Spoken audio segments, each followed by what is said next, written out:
محبوبی یزدا محبوبی یزدا أعوذ بالله من الشيطان الرجيم بسم الله الرحمن الرحيم وعن أبي هريرة رضي الله تعالى عنه قال رسول الله صلى الله عليه وسلم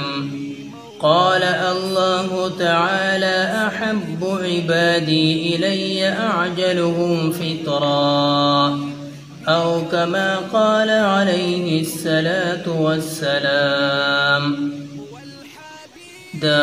امام المحدثین حضرت ابو هريرة رضی اللہ تعالی عنہ نے روایت دے فرمائی نبی علیہ الصلوۃ والسلام فرمائل قال الله تعالى چی الہ العالمین فرمائی احب عبادی دیر غورا د بندگانو زمانہ الی ما تعجلهم فطرا اغسوک دی چی آغا جلدی کوي پا افطاری کے جلد رو جمع توی. حدیث مطلب دا دے چی نبی علیہ السلام فرمائی اللہ تعالیٰ تا غور بندگان پا بندگانو کے آغا خلق دی چی کل دا رو جماعتی ٹیم موشی او فوراً بیا رو جماعتی پائی کہ اس قسم تاخیر نکوی. وعن سلمان بن عامر رضی اللہ تعالی عنہ قال رسول اللہ صلی اللہ علیہ وسلم د سلمان بن عامر رضی اللہ عنہ نے روایت دے فرمائی نبی علیہ السلام فرمائل اذا افطر احدکم فلیفطر على تمر کلچ یو کس پتاسو کی رو جمع تی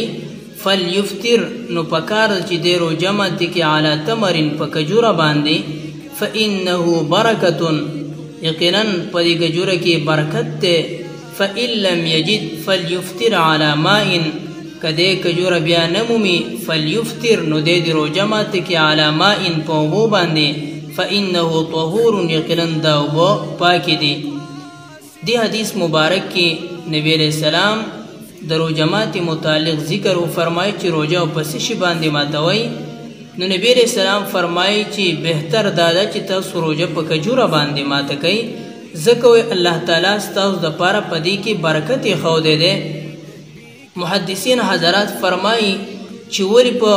کجور باندی رو جمع تول بہتر دی ویسا که دا انسان مائده طول او رس خالی وی او دا شانتی دا انسان آغا نفس چی دے دا آغا دا خواهش داوی چی ما پا بہتر شی باندی رو جمع تکڑے نو چی کلا دا مائده خالی وی او دے پا کجور باندی رو جمع تکی نو دا مائده دیر زرد قبول کی او دا شانتی پا شیرین او پا خوک شی باندی چی سڑے کلا دولگی نباد رو جمع تکی نو دا دیر زیاد مفید وی جسمانی قوت او دا شانتی انسان تا دیر بہتری ورکی غروال ورکی. نو دا دی حدیث مبارک کی نبی علیہ السلام فرمائی چی سڑے پا کجور باندی دی رو جمع تکی او کجوری نئی نبیا دی پا اوبو باندی زکدا انسان دا پارا پاکی کڑلے شوی دی. دغه شانتی دا انس رضی اللہ عنہ نے روایت دے فرمائی کان النبی صلی اللہ علیہ وسلم او نبی علیہ السلام یفترو قبل ان یصلی علی رطوبات او نبی علیہ السلام چی افطاری بای کولا روجہ بای ماتولا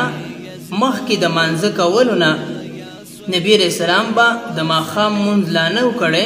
چی نبی علیہ السلام با روجہ ماتکڑا علی رطوبات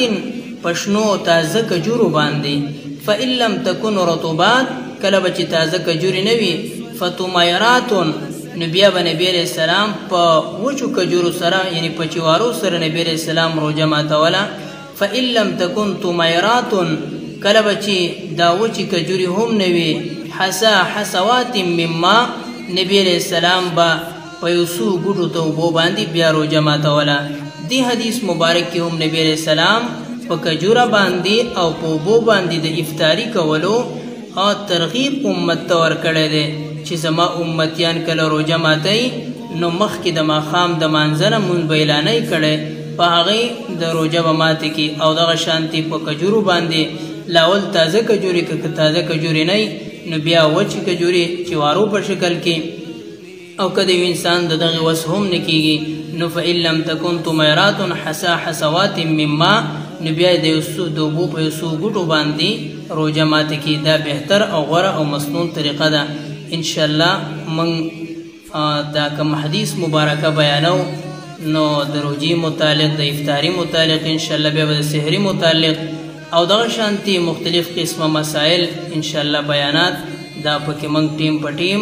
او دغه شانتي د موقع په مناسبت سره ورکو واخر دعوانا ان بعلم ولا كرم مولاي صل وسلم دائما